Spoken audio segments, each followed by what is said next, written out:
Hi everyone, in today's video I will be ranking every Star Wars movie. Before we start this video, there are a lot of massive spoilers. Let's get right into it with the first movie that started it all. Episode 4, A New Hope. S tier. For me, this movie is great. The characters are well introduced. Darth Vader's lightsaber battle is down there with Rey vs. Kylo Ren and Rise of Skywalker, but we will get to that eventually. I mean, it's not that bad, but compared to fights like Obi-Wan vs. Anakin, this fight is bad. But this is 1977, so if I was a kid back then, I would think this fight was amazing. If I was a kid in 1997 and saw this movie, I would think the entire movie was fantastic. I don't really know, but pretty sure that this is way ahead of its time, and that means the effects and the story. When Luke looks at the binary sunset, is very iconic, and the last event before a whirlwind of action. Luke destroys the Death Star was a breathtaking scene as well. Alright, now we have Episode 5, Empire Strikes Back. S tier. When people think of Star Wars, they think of that one scene where Darth Vader reveals that he is Luke's father. I'm pretty sure every Star Wars fan loves this movie, and I know why. This movie has very good character development. They introduced Yoda, who is a very cool character, but more of that is shown in the prequels. I love the Hoth battle at the start, and the AT-AT was a cool thing as well. This movie is one of the best for Luke Skywalker and Darth Vader. Cloud City was very cool, but that's most everything I have to say about this movie. So on to the next. Now we have Episode 6, Return of the Jedi. S tier. This movie has it all for different kind of movie lovers. Has a little bit of romance, the Ewoks for animal lovers, and a lot of action. As a perfect follow-up from Empire Strikes Back. The Jabba the Hutt scene at the start was a good introduction for the movie, and the Rancor was a good monster. And Luke fighting him was a good scene. The last 30 minutes of this movie is great. Luke vs. Darth Vader is a great fight, and Darth Vader killing the Emperor and turning back to the light side was a very good end. So I guess he did bring peace to the galaxy. Putting Anakin in the end as a Force ghost was a great touch as well, but they only put that in 2004. This movie definitely is up there with Empire Strikes Back. Episode 1, Phantom Menace, B tier. This movie is okay, it could have been better, and the whole tax trade federation stuff doesn't make sense. I think Qui-Gon Jinn should have been used more in this movie, and they shouldn't have killed him off in the first movie he was introduced. Kid Anakin was not that good, but still okay. I do think that the pod racing was an amazing touch to the movie. I will speak for everyone when I say that Jar Jar Binks and the Gungans were very annoying characters. But Obi-Wan Kenobi and Qui-Gon Jinn vs. Darth Maul was a great lightsaber battle, and that's why I didn't put this movie in C tier. There are definitely better Star Wars movies than this. Now we have Episode 2, Attack of the Clones, B tier. This movie is of course worse than Phantom Menace. The CGI in this movie is so off. It looked like the CGI was from a video game. The Padme and Anakin love scenes were very cringy. When the actors talk to each other in this movie seemed so fake. Ewan McGregor's acting was very good, and the Clone Wars battles were great. That includes the Geonosis battle. But I think they shouldn't have killed Jango Fett in the battle, and they should have used him in Revenge of the Sith.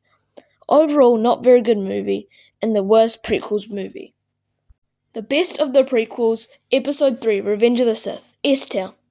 This movie is all about how Anakin turned to the dark side. Order 66 is a great part of this movie, but definitely sad to see most of the Jedi die and the dark side take over. This movie is quite dark and violent, and Anakin burning is the most violent scene in Star Wars in my opinion. The scene at the start was a very good way to kick off this movie. Anakin and Obi-Wan vs. Count Dooku was a good lightsaber battle, and Hayden Christensen's acting in this movie was way better than the acting in Attack of the Clones. Also, the CGI in this movie was way better than the CGI in Attack of the Clones.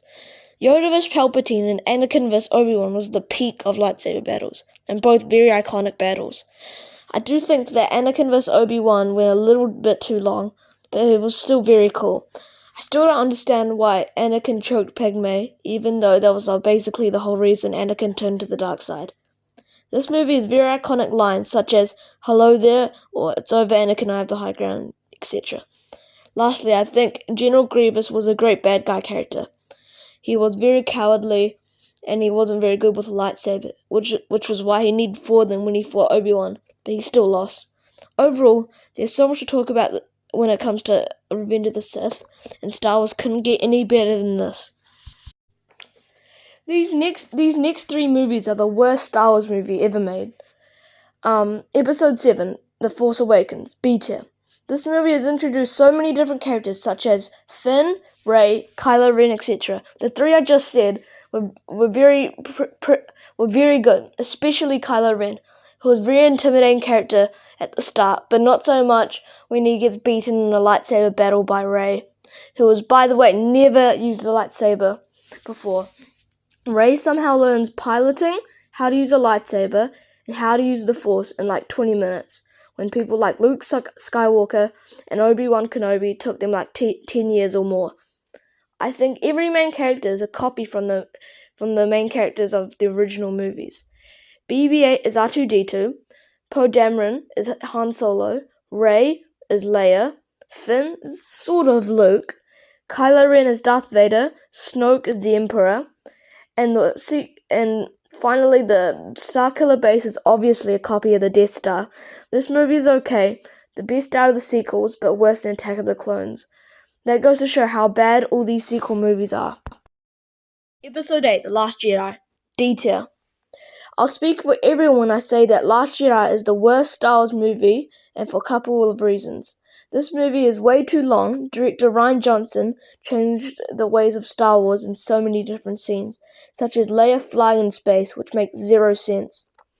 They changed Luke Skywalker in this movie from a loving, loyal, happy person to some grumpy old guy who abandoned his friends and the Force, and he lives in an island in the middle of nowhere.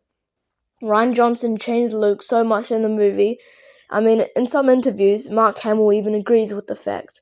This movie is so boring and a waste of time. Also, the scene of the place called Canto Bight, where they free the Faithiers, is such a waste of time. I don't know why they killed off Snoke, so that makes him a waste of a character. Overall, Last Jedi is a terrible movie. Episode 9, The Rise of Skywalker. This movie is again a terrible movie, D tier. First off, somehow Palpatine is back. At one part of the movie, Palpatine lifts 1,000 Death Star destroyers out of the Sith planet Exegol and zaps all the other ships with Force lightning, which is somehow possible. Rey kills Palpatine with his own Force lightning. It is cool to see Lando, and Kylo Ren and Han Solo had quite a nice moment, but overall this movie sucks. Then we have Rogue One, which is a decent movie, A tier. In this movie, the main character is Jyn Erso, daughter of Galen Erso, who was a person who was forced to develop the Death Star.